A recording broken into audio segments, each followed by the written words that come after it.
Signal gasoline. Signal, the new gasoline you can prove is superior.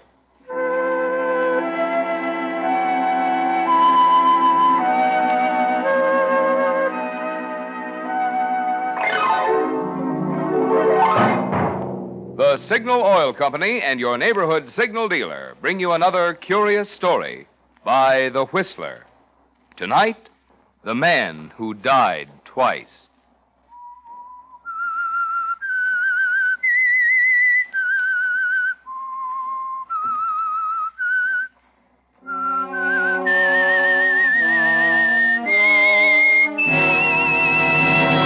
I am the Whistler, and I know many things, for I walk by night. I know many strange tales hidden in the hearts of men and women who have stepped into the shadows. Yes, I know the nameless terrors of which they dare not speak.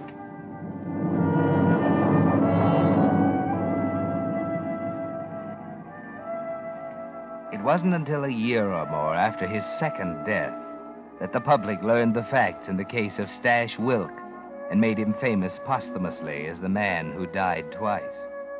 That was an interesting story in itself, but it was really only a prologue to a bigger story, one which the public never knew in full.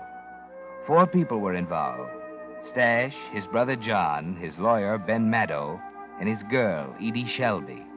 But the real central character in the story was an oil drum containing $400,000 in currency, buried near a lonely highway. Yes, Stash Wilk, if you hadn't been stupid, if you hadn't killed that bank guard, you might have made it. But there's no use crying over spilt milk, is there? You're in the state penitentiary now, in the death cell, 48 hours from the gas chamber. And all you can think of is the $400,000 buried in the oil drum near the highway, safe. Only you know where it is, Stash. Maybe that's why Ben Meadow, your lawyer, is trying so desperately to get you a reprieve. But listen to reason, Stash. I tell you, we saw the governor. They all turned us down. There must be some other way. Where's Edie? I gotta see her. She's coming with John. Hey, my brother? What's he doing here? Trying to help? You mean he's money hungry, too, like the rest of you? Please, Stash, don't you see? You've got to tell us where that dough is so we can put it to work for you. Oh, you low down... Let me go, you crazy idiot. That guy's coming. Nobody gets a smell of that dough till I'm out, see? Yeah, Stash. Yeah. Let me go, yeah. Well, thanks. Right, straighten your tie. They're coming. Miss Shelby and your brother to see you, Wilk. 10 minutes. Stash. Oh, Edie. Oh, I missed you, baby. Hope you miss me, too. I have, Stash. I have. It's getting so I figure everyone's got his eye on the dough. Even you. Oh, please. Okay. What's on your mind, Johnny? Ben, did you ask him about... I just told Ben exactly how I feel about the dough, Johnny. Just so there won't be no mistakes. You see, there's one thing worse than walking to that little green room tomorrow. That's walking there knowing someone else is making free with that $400,000. In other words, John, he doesn't trust us. Right. Once I'm out, it's a different story, of course. Of course. Well, that leaves us just one alternative. What's that? It's a long shot, Stash, but that's about the only kind we have left. It'll take money. Now or later? I think you'll be satisfied with later. Who? The doctor. Are you kidding? What good can a doc do me? Let him talk, Stash. It's this way, Stash. With the right injections, a man who's been gassed to death can be brought back to life. Brought back? What are you giving me? What kind of a double cross is this? Are you all crazy or something? Relax before you have the guard here. I'm telling you a plain fact. A man who's been gassed and pronounced dead can be revived, providing you get him to the right doctor fast enough. Now, cigarette, anyone? Yeah, I'll have one. Thanks. A little less noise now, huh? Yeah. Well, Stash, you ready to listen to details? Don't have much choice, do I? Okay, Johnny, I'm listening. But get this straight, the 3 of you. I don't do no talking about the $400,000 till I'm out of this pen. And you can figure how much talking I'll do if I come out dead.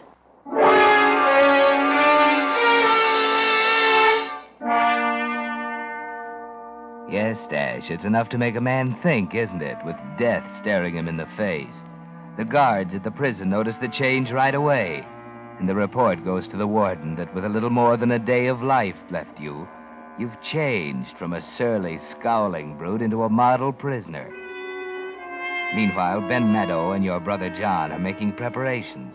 And finally, on the morning of the execution... What time is it, John? Almost 5. That doctor was Don't worry, I told you. He's got the schedule. You're sure of him? Positive. He's done it before. We have exactly an hour. He goes into the gas chamber at 6 sharp. Where's that laundryman? Outside. We'll get him. Hey, come here in a minute, will you? Yeah. You got everything straight? Yeah, I think so, Mr. Meadow. He goes into the chamber at 6. Ought to be out at 6:10. They'll take the body direct to the prison crematory. You meet the wagon at the southeast at exactly 6:13. You exchange that body in the sack in your truck for Stash. Yeah, I know. Now, there can't be any slip-ups. The delay of a minute might make the difference between life and death. It's got to be split-second timing. You understand? Yeah. All right, get out and check your truck. And don't let the prison guard suspect this is anything but your usual laundry pickup. Right, boss. I'll be back at 6:20 sharp with the body.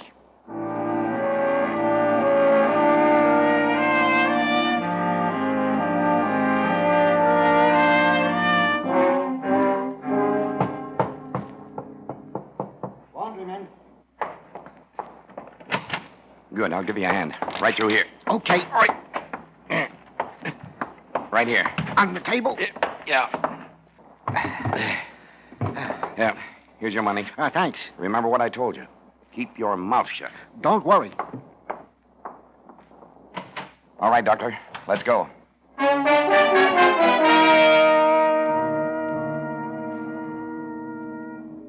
Methylene blue. Here it is. Needle. Right. There. Oxygen on. It's on, Doctor. Heart. Not yet. More methylene.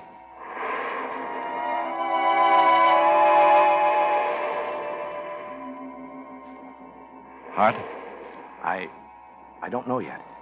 I can hardly tell. Give me that stethoscope. Here you are. Let's see. Wait a minute.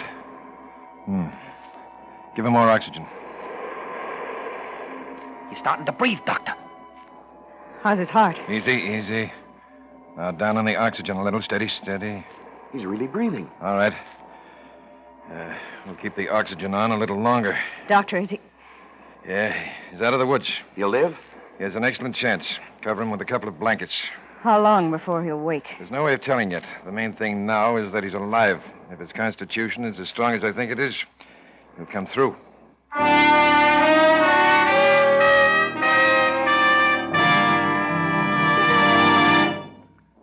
Ping. Remember that word? Ping. That's what cars used to do going up hills and on the getaway before the days of New Signal. The new gasoline you can prove is superior. But ping is a lost word now, on its way clear out of the motoring vocabulary. For with New Signal gasoline, tired old motors purr with pleasure, even when they're working hard. But higher anti-knock isn't the only improvement you'll notice when you try Signal's new super fuel. No, indeed. In addition, you'll enjoy quicker starting the moment you touch the button, faster pickup that you can really feel. And because you'll be shifting less, you'll get more of those pleasurable high-gear miles, actually go farther than ever with New Signal. Because all these advantages are things you can see, feel, hear right in your own car, we call New Signal the gasoline you can prove is superior. Why not make your next gas stop a stop at one of the friendly stations displaying Signal's familiar yellow and black circle sign? Fill up with New Signal gasoline and see for yourself the surprising performance there's still left in your car. And now, back to the Whistler.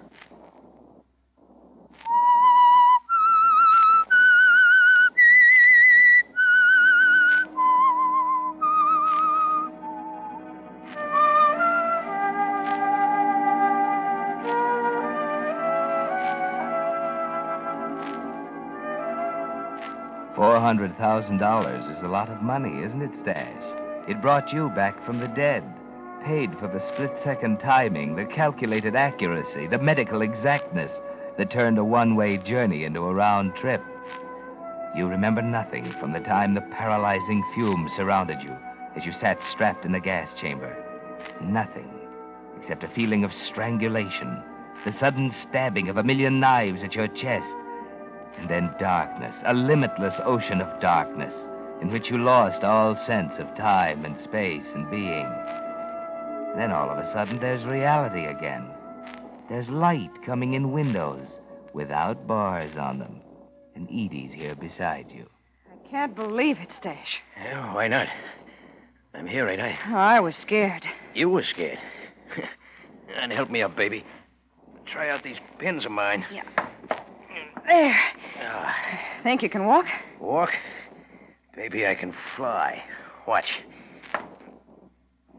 Oh, take it easy. I'm okay. Boy, he's walking. Huh? Hey, well, look at that. Not bad for a corpse, But huh? it's great, Stash. Hiya, fellas.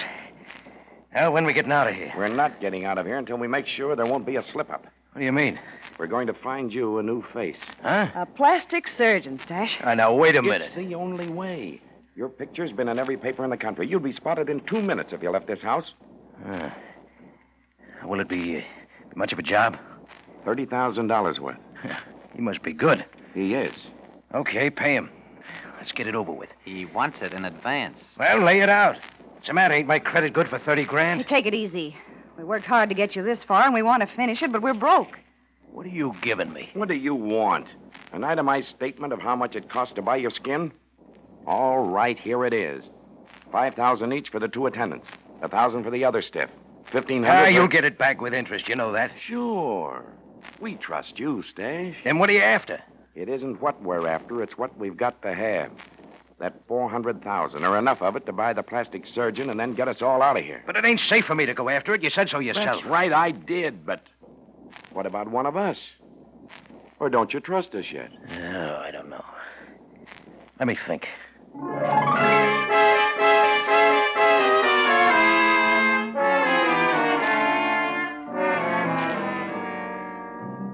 And you don't trust them, do you, Stash? Because you know there's no honor among thieves. Still, you're not quite yourself today, are you? There's a new feeling inside you. The dictionary calls it gratitude. You don't recognize it, but it makes you feel a little like a heel, doubting these people after they saved your life. But perhaps you can squirm out of it gracefully. Perhaps your brother... Johnny, how about you? Can't you raise 30 grand for me? Right now, I couldn't raise yeast. I'm already out on a limb for part of the expenses. There's nothing we can do, Stash. We've gone through every cent we have. You said that. What about raising it? I tell you my credit's good. It won't work. Who is this Doc? Martin, he's a friend of mine. Why won't he work in the cuff? He wouldn't believe me when I told him about the money you buried. Wouldn't believe you. Why not? I had nothing to show him. Why should he? You still don't trust us, do you, Stash? Wait a minute. You think you could convince this Doc if I drew you a map? Now you're talking. I ain't finished. There's strings on this.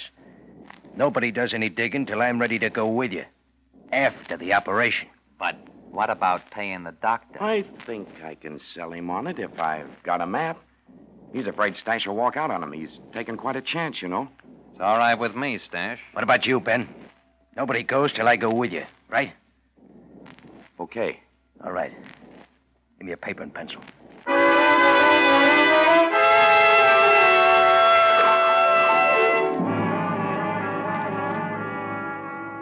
Then right at this point, on the left side of the highway, there's an auto club road sign. 20 yards from there, right on the line with this rock, you'll find an oil drum buried. See? Right there. You can't miss it. Thanks, Stash. Now, you better run out and wrestle up that Doc. I want to get... Ben. Get your hands up, Stash. Over against the wall. Hey, what's you going too, on? John. Edie, you're not going to let him do... Oh. So that's how it is, huh? That's how it is, Stash. I'll kill you, you little double-crosser. Get back to the wall, you... There. That's better. You always were hot-headed, Stash. She'll double-cross you, too, the little... I don't think so. He wouldn't understand. Edie and I were patient, Stash.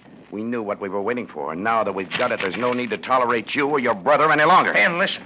You got $100 grand coming to you. Knock me and Johnny off, you just wind up with a murder rap. And 300,000 more. Don't forget that. Yeah, a lot of good that'll do you when you're walking the last mile. That's right, ain't it, Johnny? Not exactly. There's no crime in killing a man who's already been executed. No, Johnny. Not you, too. Look, Meadow, you're the boss now. I'm only suggesting you haven't much to gain by rubbing me out. Ben, he's right. We don't want to spend the future ducking the cops. That's no worse than ducking Johnny Wilk. For what? I'm not sore. All I want is my $100,000, and you'll never see me again. Ben, it's the best way for us. Maybe you're right. Maybe it is smarter. Step out of the way, John. Ben, don't. Ben, for heaven's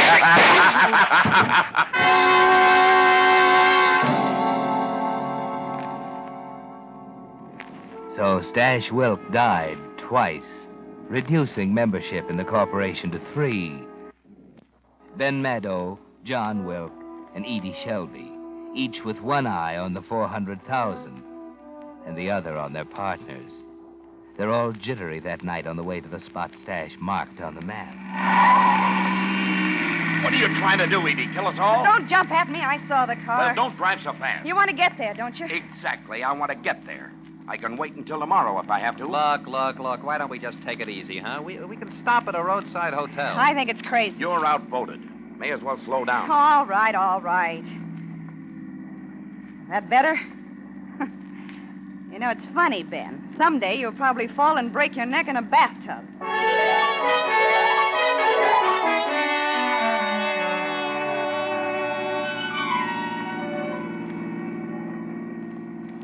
There's a place ahead. Pull in there, and I'll see if they have any rooms.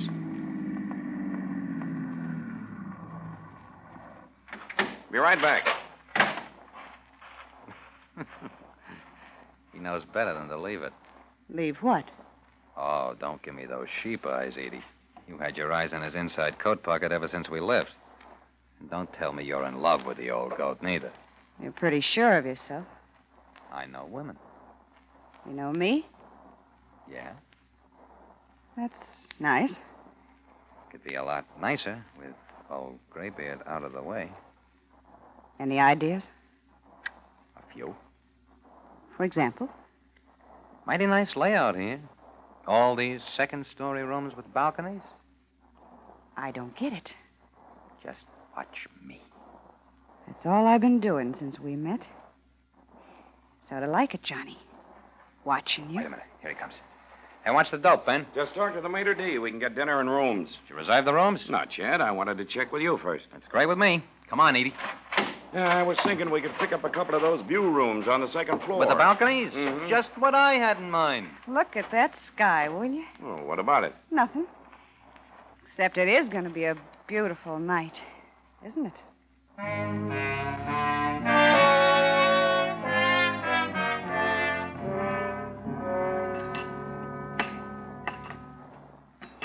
Shall I serve some more wine? You, John? No, thanks. Mr. Meadow and I'll have some more. Yes, ma'am. Good. Now you're talking to me. There you are. Yeah. Will that be all? Yeah, that's all. Hey, wait. Just leave the bottle, huh? Yeah. Yes, sir. If you want anything else brought up, just ring. Yeah. How's about another glass, everybody? We got lots to celebrate tonight. Edie will keep you company.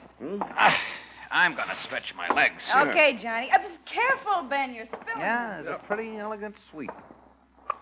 Venetian blinds. French windows. Pretty fancy, huh? Yeah. Private balcony. Yeah. Nice and private. Well, I'll see you two later. Sure you won't have another drink? No, thanks. Oh, by the way, Edie, you were right about it being a beautiful night. You two really ought to have a look outside. I don't know why, but that guy gives me the woolies, Edie. I'm beginning to think I shouldn't have listened to you. Oh, forget it, Ben. Tonight we celebrate, remember? Sure, that's right. What do you say we walk out on the balcony, huh? I'm comfortable here. I'm just... Oh. Knocked my glass over. It's all right, though. I emptied it first. Come on, Ben. A little fresh air will do us both good. Here, I'll take your arm. No. I feel fine. It is pretty out here, isn't it? You're pretty, Edie. You and me. We're going to have a great time, aren't we, huh? Why not? We'll have $300,000 to keep us warm, Edie. Anywhere we want to go, we go there. Anything we want to do, we do it, huh? I've been waiting a long time for a setup like this. So have I. Oh, Ben, look. Right in our backyard, a deer. Yeah? Oh, that's nice. Oh, look at him, Ben. He's cute. Huh? I don't see anything. Here, get where I'm standing. Right by the rail. Huh? I still don't see anything. He's down under our balcony. You'll have to lean over to see him. You sure it's not an elephant? A little pink one? You're seeing things, Edie. Maybe we'd better go. Hey, God! What are you? Ah!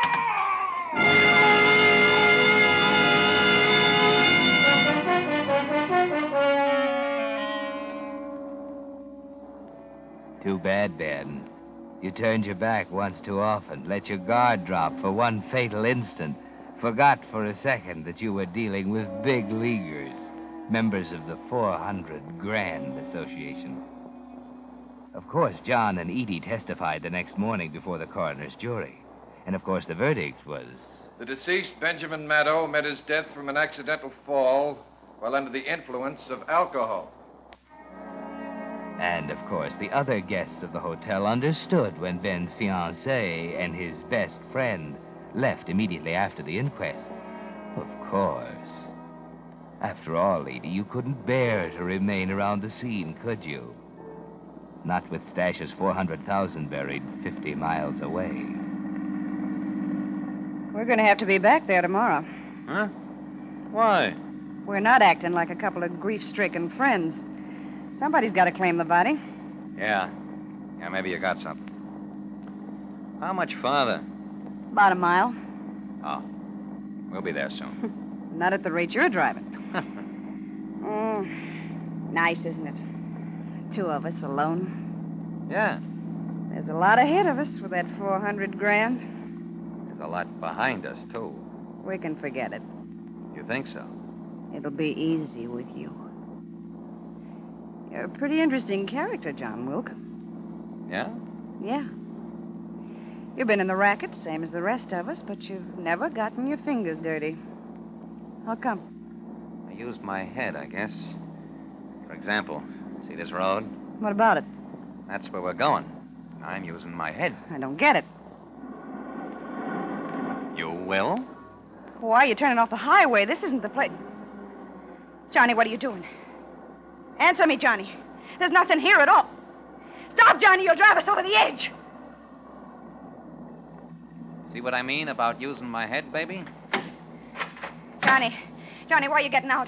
Release the brake. Johnny, you can't. You heard me. Release the brake. All right.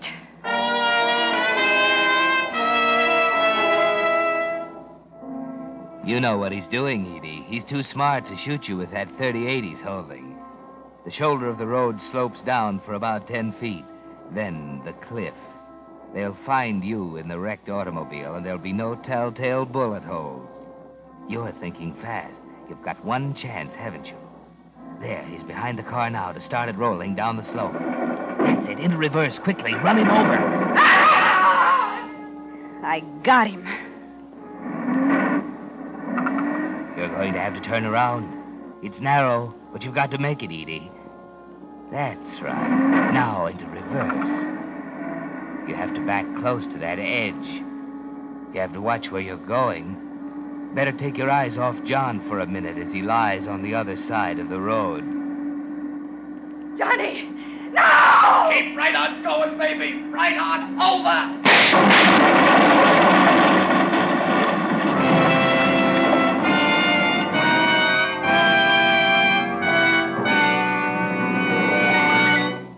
The Whistler will return with the strange ending of tonight's story in just a moment.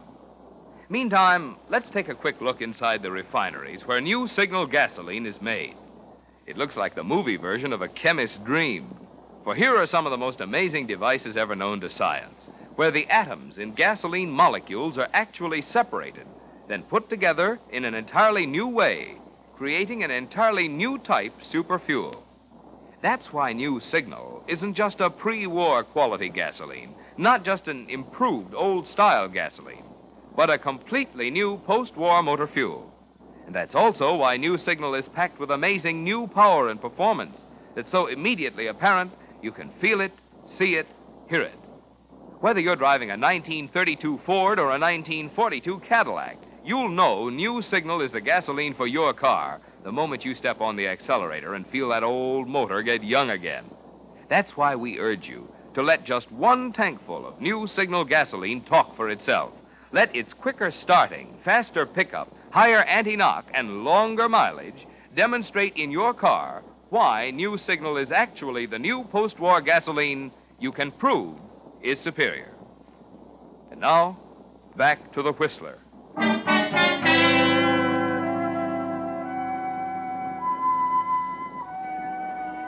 So the corporation is finally cut down to one.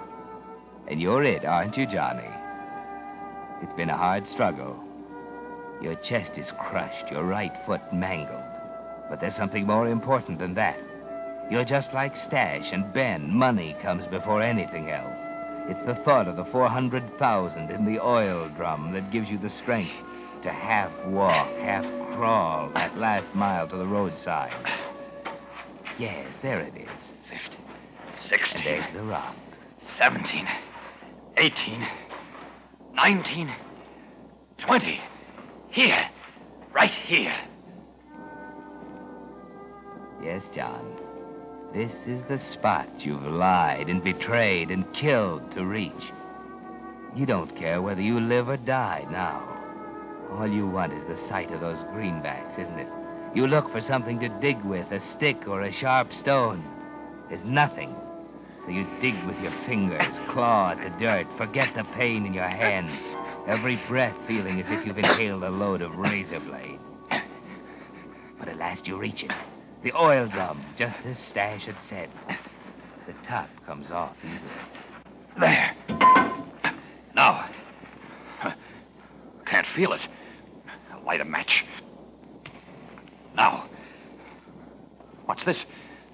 Where's the... Empty. No. No, I'm wrong. It can't be. Here. A piece of paper. Just like Stash. Must be another map. The dollar bill. Map. It must be a map. Sure, he's written directions. Whoever's double-crossed me, keep this buck for your trouble. The rest of the 400 grand, I leave to the worm. Stash. Oh, no.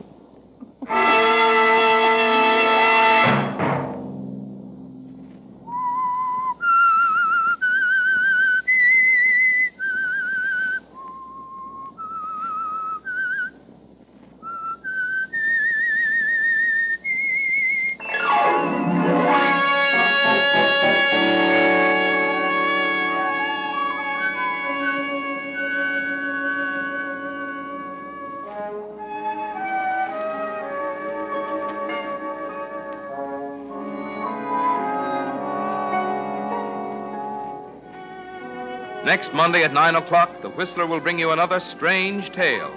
The curious story, Death Wears a White Robe. The Whistler is broadcast for your entertainment by the marketers of Signal gasoline and motor oil and fine quality automotive accessories, and by your neighborhood Signal dealer.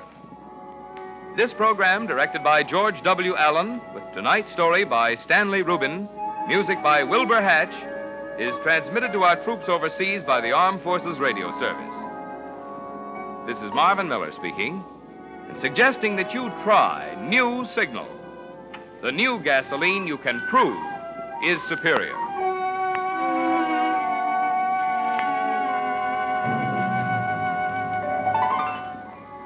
This is CBS, the Columbia Broadcasting System.